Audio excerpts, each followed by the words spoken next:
Hello class, here it's Mr. Kaplan here again, and I'm here to present the next lesson here dealing with surface area and volume of shapes. And this time we're going to look at a bunch of them as a group, and they're called prisms and pyramids. Now before we begin, I'm just going to refer again to your formula sheet, so take it out if you have it in front of you there.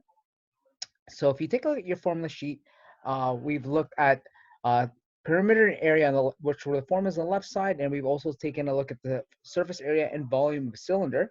So today we will be looking at specifically the last three shapes for both surface area and volume for the shapes on the right side.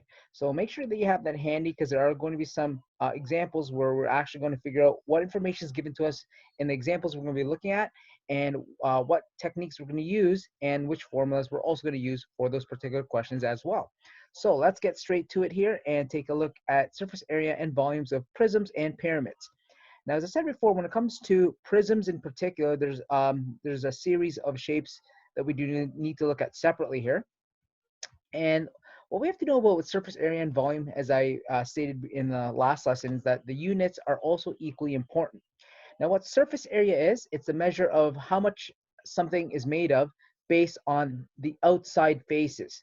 So for example, when you're looking at, let's say, a cardboard box, what you want to do here is understand that in a cardboard box there, you would actually have six faces, because you had a top and a bottom, a front and back, and two sides there, assuming that all faces are there and the box is closed. Okay, so again, back to surface area itself, all the units are always going to be in square units. And the questions that we're going to look at today, or the examples we're going to look at today, I'm going to approach in two separate ways. And what I ultimately want you to see here is be able to use information in the question and then plug it into a formula. But I do need to explain to you exactly what surface area is. So as I said before, it doesn't matter what shape it is, whether it's prisms or pyramids, it's always going to be taking the areas of each face and adding them all up. So we're going to look at it using two different methods. Okay, and what volume is how much space an object takes up. So if we take a look at an object, okay, going back to the examples that we did for a cylinder, for example. Okay, so surface area for a cylinder, for example, would be the entire outside of a cylinder. Okay, whereas the volume would, for be example, in a Coca-Cola can, it'd be actually the stuff that's in it. Similar things that we're going to see in this lesson here. Okay, they're exactly the same as what we saw in the cylinder lesson as well. Okay, and another word for volume here is capacity, and capacity tends to be the word that they use um, for liquids. So the two are the same thing, just different, used in different kind of contexts depending on what what type of question it is. All right, and what you have to know about volume, as we mentioned within the cylinder lesson as well, is that they are in what are called cubic units. So whatever units you start off with, you'll always wind up having centimeters cubed or meters cubed or inches cubed, or whatever what units you would have. So whatever the units are for the length, for the sides there, the final units for volume will always be cubic. Okay, so one other conversion that's just a little tiny conversion here is that you can actually convert from volume using the measurements and changing it into capacity here. So just a basic conversion here is that if you have 1 liter, that's the same thing as 1,000 cubic centimeters. So we're going to see that in one of the examples as well. All right, so the first type of prism here, what we're going to be looking at in this lesson here is a rectangular prism. And as I said before, with the surface area of a rectangular prism, there's a formula for it. And you notice I've given two formulas for it. And people ask, why are there two formulas? Well, what these two formulas are is that when you take the first formula and you take this 2 and you distribute it by multiplying to each pair of letters, you wind up getting the formula on the bottom. Now, the formula you should use, because it's easier to plug it in your calculator, is this second one here, all right? Now, when you label the sides here, it's very important that you label any of the measurements that are presented to you in the problem. So when we're looking at length, width, and height, okay, the length here tends to be one of the bottoms. The width here would be the other bottom, and the height here would be the vertical distance going up.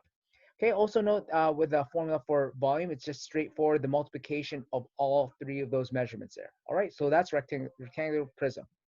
All right, now triangular prisms, what you have to know about triangular prisms is that it consists of 2 triangular faces and 3 rectangular faces, okay? And the formula for that is given to in the form 2SL plus BL plus BH. Now I have to stress that this particular formula here, once I put the letters, only refers to isosceles or equilateral triangles. Okay, so you can see here that what you have here would be the two S's, which represented the measurements of the two slanted sides, which are the same. Okay, so that's an example of an isosceles triangle. If the two S's as well as the B were the same value or same measurement, then it would be an equilateral triangle. One of the examples we're going to see for today is that, believe it or not, we will need to use another method to find the surface area, but we'll talk about why we have to do that for that particular example when we get there. All right. Now, I put 3 stars beside this one because it doesn't matter what prism you have. Okay, you can calculate the volume of any prism by calculating the area of the base, okay, and multiplying it by the height. So for example, if you take a look at the rectangular prism over here, and you break down the formula accordingly, the base of the rectangular prism, okay, guess what? It's a rectangular bottom here, okay, and then you would multiply that by the height, and you can see there that's where the formula for the volume comes into play.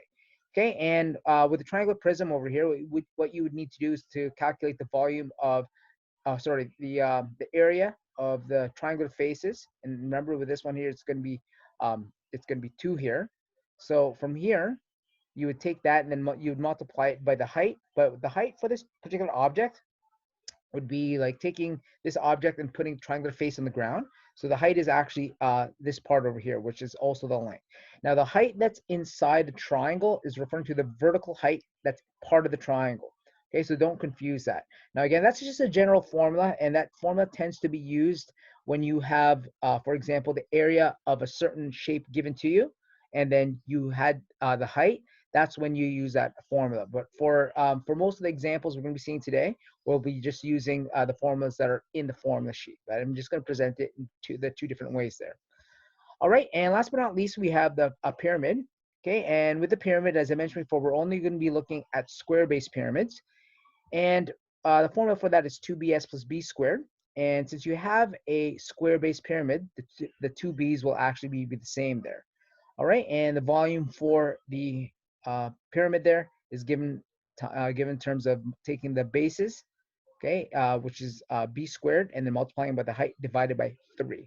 Okay, so the two b's, as I said before, are the same.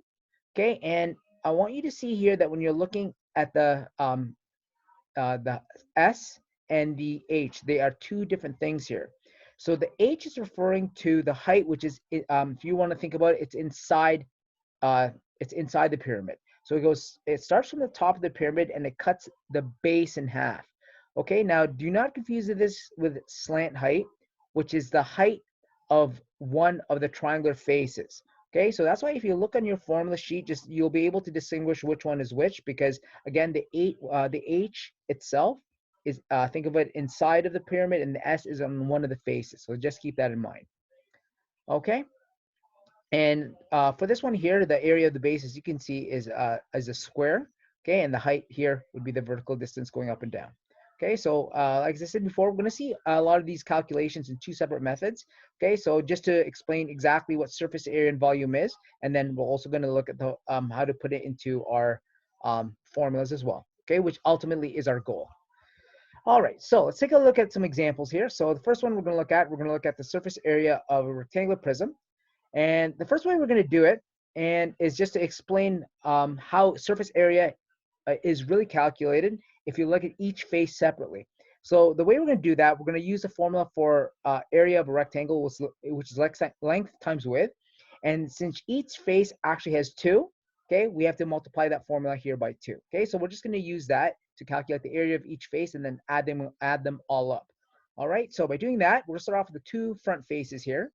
So what we have here would be length times width, and then we just have to multiply that by 2. So the length here would be the 9, and the width here would be 11. So we're going to multiply all that together, and that's going to give me 198 square meters. Okay. The next one here are the 2 sides on this shape over here. So our length here will be 16. Okay, and our width here will also be 11 here.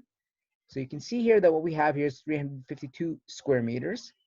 Okay, and last but not least here, we've looked at the front and the back and the 2 sides, and then we have the top and the bottom. Okay, so the top and the bottom over here, The length here would be the 9, and the width here is 16.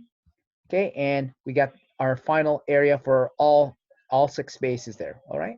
Now for the total area, you can see that all we have to do here is add these all up, and that gives me a total of 838 square meters.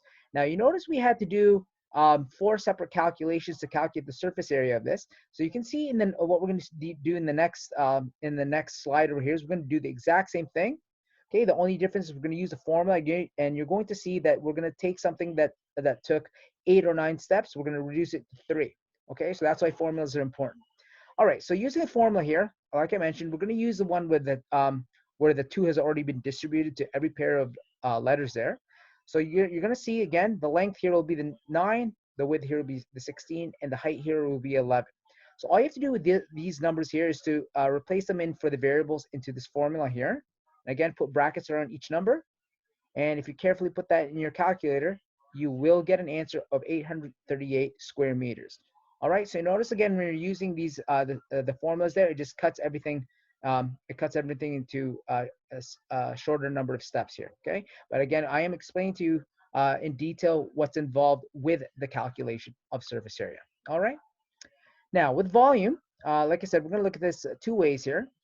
The basic way to calculate volume of any prism, as I mentioned earlier, was taking the area of the base and multiplying by the height. So you can see here when you're looking at the base, okay, which is one of the faces that makes up the bottom in this case here. We're going to take that 9 and 16 here, multiply those 2 together. Now you notice I've broken down the formula, and you can see right away that the formula for the volume, length times width times height, comes from this formula here as well. All right, so when we take the length and the width, okay, and the height, and multiply them all together over here, okay, you notice we'll get 1,584 cubic meters. All right, and method number 2 using the formula is actually no different. It just saves you from the step from finding the area of the base first. Okay, and this one over here, okay, when you put your numbers in, if you take a look at the 9 and 16, okay, in a similar fashion from the previous slide, this here would be the base. So from here, you multiply all 3 numbers together, gives you the same number. Okay. All right, so that's the surface area and volume of a rectangular prism. All right, so now what we're going to look at now is the surface area and volume of a triangular prism. However, as I mentioned when we were talking about the formulas, okay, what's important with this is the fact that the formula that you have on your formula sheet, okay, is only for isosceles triangles or equilateral triangles. Okay, so when we're looking at the surface area of this particular shape, okay, unfortunately, we actually have to calculate the area of each face and add them all together over here. So the way we do that is, first of all, we need to make sure we have all the side lengths here. So if you take a look at this shape here, especially the front rectangle over here, okay, in order for us to calculate the area of that face, we do need the width for this one, which is actually the hypotenuse of the triangle. So we need to use the Pythagorean theorem for that. And again, what we have to do when we're solving the Pythagorean theorem is to just label the sides accordingly. And since we're solving for the hypotenuse here, that red line there, that's going to be our C.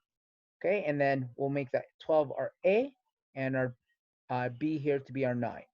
So when we put the numbers in, we simplify. So 12 squared is 144, 9 squared is 81. Add them together, okay, and then take the square root of both sides. So our measurement there for the hypotenuse of the triangle, okay, which is also the width of that particular rectangular face, okay, it's going to be 15 centimeters. Okay, so now we have all the numbers for us to deal with. Okay, now for the surface area, as I mentioned before, for this is a right angle triangle triangular prism here. We have to take the area of each face and then add them all together. Now, step number 1 over here, especially when we're dealing with triangles, okay, notice we have 2 triangular faces. So what we have to do here is to take the formula of a triangle, which is base times height divided by 2, and then multiply it by 2. Okay. Now I'm going to put the numbers in for a moment, and then I'm going to show you another shortcut for triangles only here. So we're going to put the base and the height in for the B and H respectively. So the base of a triangle, remember, is the entire bottom, and the height here, in this case here, would be the 9, which is the vertical distance. I'm going to put those numbers in, okay, and then I'm going to simplify. So in the next step here, 12 times 9 gives me 108. 108 divided by 2 gives me 54 times 2. Okay, and then that gives me a total of 108 centimeters there, squared.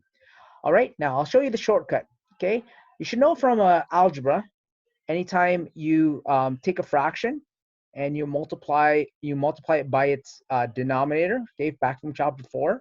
Okay, another way you could have seen this as well is these two twos cancel out.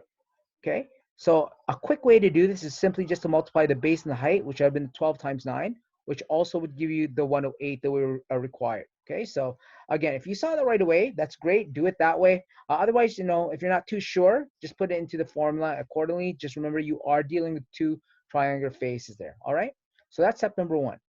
Now, what you have to know about right angle triangle prisms is that you do have 3 rectangular faces.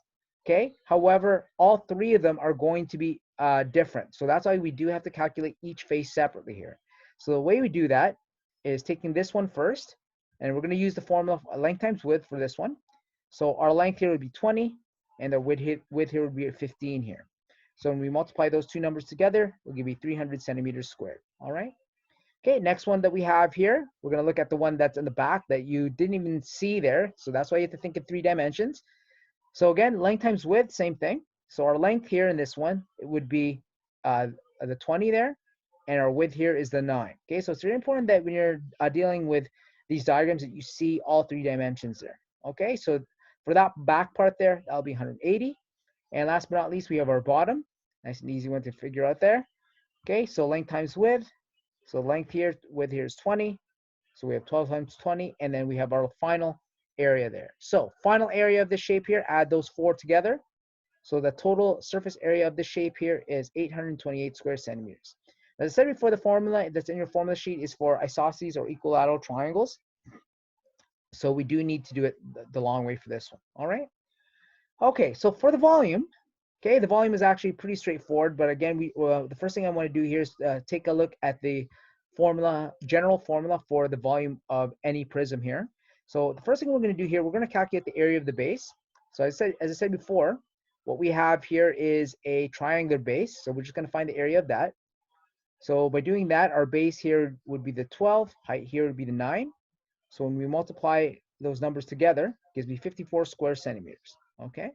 Now we're going to take that and we're going to multiply it by the height, which actually is the length for this particular shape here. Because assuming that when you take a triangular prism that you have the triangular face facing downwards, okay, that's a good way to look at it.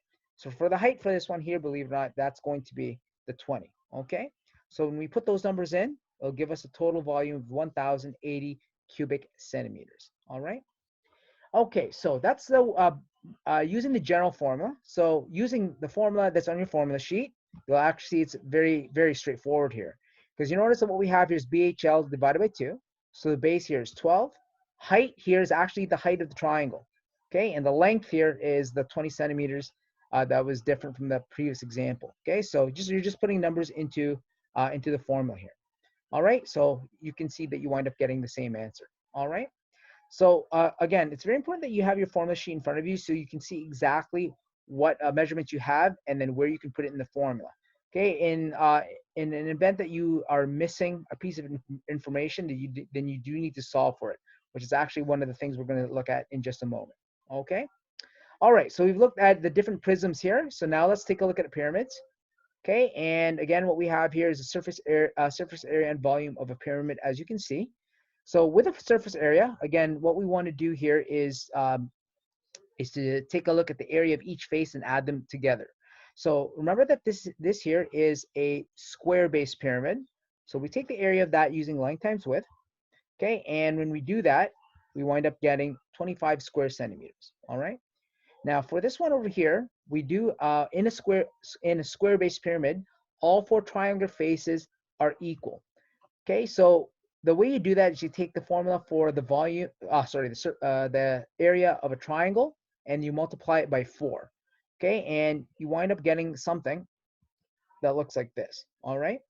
So for this one over here, we're going to take the base here, which is the 5. Okay, and the height here, which is the 9.5. Okay, and keep in mind that this is the height of the triangular face. Okay, when we multiply those numbers together, we wind up getting 95 square centimeters. Okay, So for the total surface area, for all we just need to do now is just to add those two numbers together. Okay, and that will give me a total of 120 square centimeters. All right. Now you're going to see when you use the formula, notice that in the previous step here, we had to do all of that. Okay, so with the surface area formula, you're going to see you're just going to put the numbers and you can actually do it in one line here. So when you put the numbers in, okay, notice that in this case, the height that was on the face in the previous formula, it's actually the S or slant height because it's on the face here.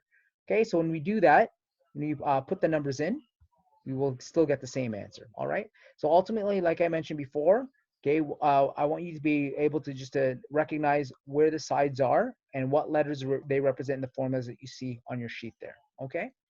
All right. So when we're looking at volume, okay, so what we have to do first here is we actually need to solve for one of the measurements.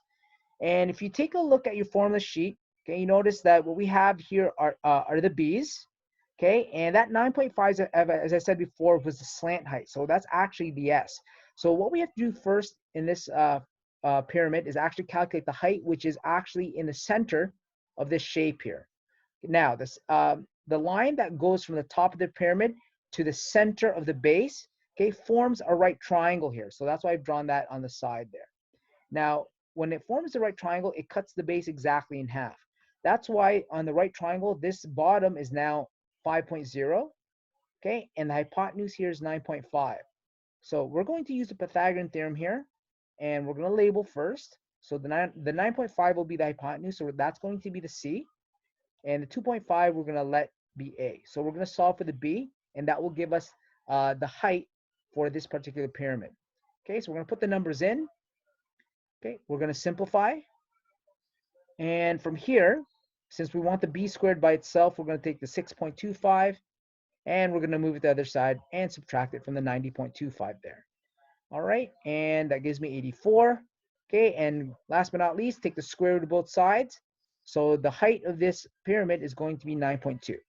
Like I said, we have to do this for the formula as well, because for the formula for the volume of a pyramid, it does have a height in it. All right. Okay, so we have all those numbers in. So let's break this down here. So the next thing we're going to do, we're going to calculate the volume using the formula for the general formula for the volume of a pyramid, which is taking the area of the base, multiplying it by the height, and then dividing it by 3. So the area of the base over here, again, was the square base. So that's going to be the length and the width here will be the 5. Okay, and the height here will be the 9.2. We're gonna multiply the tops together. Okay, and from here, sorry, just want you to see height. And from here, when we multiply and simplify that all together, we wind up getting 76.7 cubic centimeters. All right. Now, using the same numbers that you see there, you're going to see that using the formula is a lot easier. Okay, so the formula for that will be just b squared h. Now you notice that when you put in the b's in for the formula here, notice it's 5.0 squared. Okay, where it is on the right side of us here is this 5 times 5, because remember when you square a number, you're just multiplying it by itself there. All right, so I'm going to actually break this one step by step here. So the 5.0 squared, okay, that's going to give me the 25. Okay, and then 25 times 9.2 is going to give me, 25 times 9.2 divided by 3 is going to give me 76.7 here. All right. Now, just to also let you know, from this second step over here, okay, if you put it in your calculator carefully, okay, and just do it in the way you see it, as 5.0 squared in brackets, okay, brackets 9.2, and then divided by 3, you can actually get from the second step to the final step. I just broke down the steps just to show you what happens when you square the number there. All right. All right, so that wraps up the lesson on surface area and volumes of prisms and pyramids. Okay, so that is it, and I'll see you in the next lesson here.